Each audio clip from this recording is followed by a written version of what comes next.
Connecting the SWAC, the MEAC, SIAC, and the CIAA. The HBCU experience lives here. It's the HBCU Report with Bob Calloway.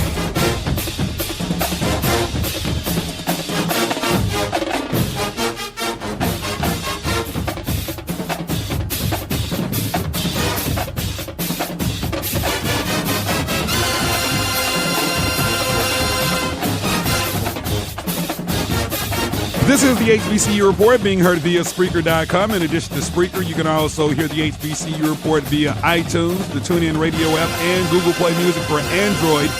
The HBCU Report is officially everywhere you are, and we are powered by our digital content partner, sportsnewsandbrews.com. Rob Calloway here. Happy Saturday morning to you and yours. Yeah, man, glad to be back. Happy holidays, man. We are, the holiday season is upon us, rather, should I say. Just coming off of Thanksgiving. Big shouts out to everyone that checked out Wednesday night's edition of the HBCU Report. We had a special Turkey Day Classic edition of the HBCU Report as we previewed Thursday's 93rd Annual Turkey Day Classic, Alabama State University homecoming, my alma mater, versus Miles College. It turned out to be a drumming, if you will. 53-20, Bama State upended Ridge Ruffins, Miles College Golden Bears, live on television, ESPN 3. It was a great, if you're a fan of Bama State, it was a great contest. Here's the thing. I'm just not one of these guys that when you're up by like 20 points, I'm just throwing the ball around. And Bama State drugged that game out. I think that game ended up going almost 4 hours. Man, they drugged that thing out, and that game could have been over so much sooner. But, I get it. Coach Jenkins and the boys finally got that quote-unquote signature win, the final game of the season. So, you kind of just want to lay a little spanking on them for the home crowd, for that alumni base, for that homecoming crowd. You want to, kind of put it on them, especially coming off of that heartbreaking Magic City Classic loss, which is also like our de facto homecoming along with Alabama A&M. That thing hurt pretty bad right there as well. And so Thursday we had Brian Jenkins and Ridge Ruffin on, and Coach Jenkins kind of alluded to how the final play of that game, where A&M scored on the final play, just kind of took all the life out of him. Man, it took the life out of everybody that was a Bama State fan. But yeah, definitely a great show Wednesday night. So again, big shouts out to all of you that downloaded. I think when I last checked, I think the downloads were in the hundreds. So that's just for that one particular show Wednesday night. So, that's major. I really appreciate you guys for, being loyal to the cause. Don't forget to follow us on social media, Facebook, Instagram, and Twitter at HBCU Report. Yeah, man, a lot of things going on. Waking up this morning to find out that former Cuban president has died at the age of 90. His brother Raul, the current president of Cuba, released a statement late Friday night confirming that we had lost Fidel Castro. And he was one of those guys. He was a polarizing figure. And there were a lot of things said bad about him, but on the flip side, there were a lot of good things said about him. And so I don't have an opinion either way. So I'll just stand right here in the middle. But he was a figure of my 38-year life. I mean, I can remember Fidel Castro, maybe 3 or 4 years old? I can remember some crisis they had in Cuba when I was real young. And I think that might have been the first time that I became familiar with Fidel Castro. But, yeah, Fidel Castro dead at the age of 90. Also, man, the Thanksgiving Day sales of the Black Friday online sales, man, these things are through the roof. And see, this is what I'm talking about, ladies and gentlemen, boys and girls. See, I used to be one of these people that, Thanksgiving night, I had to go and see about the Black Friday sale. I had to, go be a part of the rush, right? Man, after a couple times of doing that, and then you see on the news where people getting run over by buggies and people getting in fights about, these items that certain stores only have maybe like 2 or 3 items, and everybody's trying to get that, those particular 2 or 3 items. I mean, they just have 2 or 3 in stock. It just becomes such a headache that, I've made it my business to go online. If it's something that I really want. Now, this year, I didn't buy myself anything. I bought some clothes a couple days. I think Monday I bought some clothes online because I needed some stuff. But I have been looking at this PlayStation 4 because as I sit right here in the studio looking at my PlayStation 3, which I love my PlayStation 3, but it's time for an upgrade. And I've been looking at the PlayStation 4. And I finally found it for $250 online. Now, I'm not sure if it's still $250, but I know as of Thursday night, Friday morning, it was $250 for the 500 gig joint. And I think it came with like 2 or 3 games. But here's the dilemma. See, for me, I have a couple games in particular that I play, and one being Fight Night, the boxing game, because, I'm a big boxing fan. And they don't have it for PlayStation 4. And so that's kind of the holdup is that if I buy a PlayStation, I'm going to want Fight Night. I play 2K as well, basketball. I retired from Madden.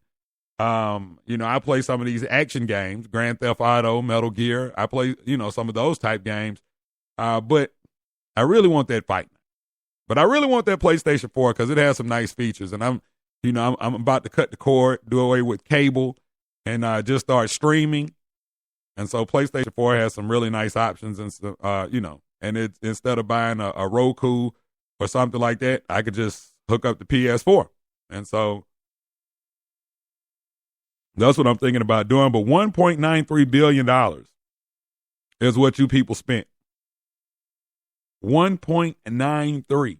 Now that fell short of the $2 billion that had been predicted. Oh, yeah, like that was a whole lot. Unbelievable. People out here trying to get it, man. They said that, there's I think it was like 40% of Americans have already finished Christmas shopping. And I'm like, how did you do that? You obviously didn't get people what they wanted. Obviously. You're just doing your own thing. Oh, man. This is the HBCU Report being heard via Spreaker.com. We are powered by SportsNewsAndBrews.com, your official source for sports, black news, political news, and the latest on your favorite craft beers. And coming up on today's show, special show. Oh, every show is special to me, but today is the 42nd Annual Bayou Classic that takes place at the Mercedes-Benz Superdome in beautiful New Orleans, Louisiana, between Grambling State University and Southern University. And we're going to talk a little Bayou Classic coming up on the other side with Coach Broderick Fobbs, the head football coach of the Grambling State Tigers. This thing, this is a great game. This is one of the first HBCU games I became familiar with. The Florida Classic being number one because my dad's family all went to FAMU, so I was very familiar with that.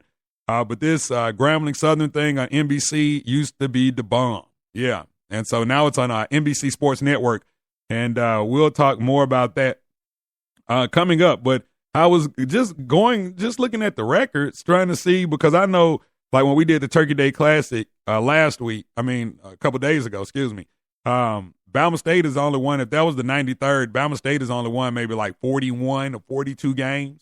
And so they've lost more than they've won. And I was trying to look at the record to see who had the advantage.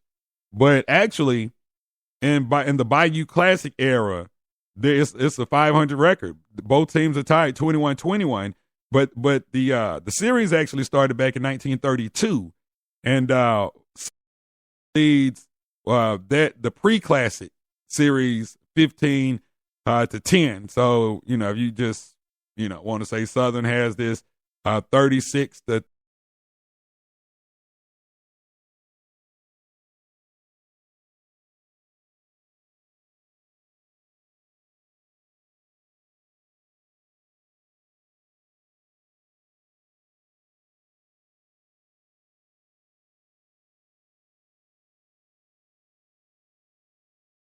But coming up, Jay Walker of ESPN is going to join the show, and we're going to talk all things HBCU football, and we're going to delve into that. Not going to try to overwhelm my man Coach Fobbs with the things I want to talk about on Southern's behalf. But I did extend the invitation to Southern University to join the show, and they're not here; they have no representative. So we're going to talk with Jay Walker because there's some things that, like I said, that are about to happen, that could happen that the people need to know about. And I just need some clarification. I need somebody to help me with this. And so up first is Broderick Fobbs, head football coach of Grambling State, and then we'll talk with Jay Walker of ESPN. This is the HBCU Report being heard via Spreaker.com. In addition to Spreaker, you can also hear the HBCU Report via the TuneIn Radio app, iTunes, and Google Play for Android. Google Play Music for Android. The HBCU Report is officially everywhere you are.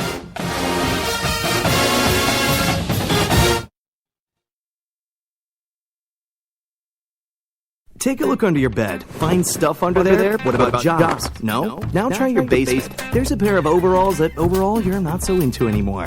A perfectly good laptop that hasn't sat in your lap in months. And even more stuff, but still no jobs? Well, you really have both. See, stuff is defined as household articles considered as a group. Sometimes this stuff is no longer needed. Wait, no longer needed? That can't be right. Because remember those jobs you were looking for? Those are really needed, and they're the stuff inside your stuff. Even inside that winter coat that moved with you to Phoenix. Our job is to unlock those jobs, and it starts when you donate your stuff to your local Goodwill. Here's how we do it. When you donate to Goodwill, we sell your stuff to provide job training for people right here in your community. So just by teaming up with Goodwill, you help create jobs. And isn't that worth parting with the leftover guitar from your 80s cover band? Goodwill. Donate stuff, create jobs. Find your nearest donation center at goodwill.org. A message from Goodwill and the Ad Council. HBCU sports fans, you finally have a voice. The HBCU experience lives here. This is the HBCU Report with Rob Calloway. This is the HBCU Report being heard via Spreaker.com. We are powered by SportsNewsandBrews.com, your official source for sports, black news, political news, and the latest on your favorite craft beers. Rob Calloway here, and of course it goes down this weekend, the 42nd Annual Bayou Classic, 5 o'clock Eastern kickoff on NBC Sports Network, live from the Mercedes-Benz Superdome. It is Grambling State University versus Southern University, and right now we have a good friend of the show, Broderick Fobbs, on the line with us right now. First of all, Coach Fobbs, welcome back to the HBCU Report. Good to be here. All right, man. So let's just go back to last week first, because I got a lot to talk to you about. So let's go back to last week. You guys took on Texas Southern. At one point, when I checked the score, you all were down by, I think, about 21 points before you all went on a 40-point run unanswered. You scored 40 unanswered. Yes. And I know you all have this thing down there. I don't know if the people listen to the show know about the how, but the how you execute and how you prepare, all of that stuff that you preach. How were your guys able to regroup after being down by 21 and score 40 unanswered on your way to your 8th victory of the season? Well, I tell you, it was a very, very tough game for us because, there's so when you're successful like we've been all season long, everyone is coming for you, and and we have to also understand that we're dealing with 18 to 22-year-old young men. So they're not going to always respond the way you want them to. And I thought, we came out flat. I didn't think we were ready to play initially. But I think, when they made some plays and got us in a bind, I think our kids, woke up and responded. And it turned into an offensive explosion and a defensive explosion where basically, they were limited to any points after 10 minutes to go in the second quarter, and we scored 40 unanswered points. So, there are times when, you wish you can always, have that juice when you come out and play. But, I think we learned something about ourselves. Our kids did a good job of remaining poised in the situation and understanding that they have to go back to basics and do what they need to do in order to be successful. Absolutely. Now, let's just go back and kind of reflect on this season, right? You come into this Bayou Classic 8-1. Your only loss of the season was at the hands of Arizona, a game that you guys could have won. Had your quarterback Devontae Kincaid not gone down, it's a great chance that you all end up pulling that game out. Of course, this is your third year there. So, looking at this season, how does it stack up to your two previous there at Grambling? Well, I think we've, when you evaluate and compare it, I think the story is still being told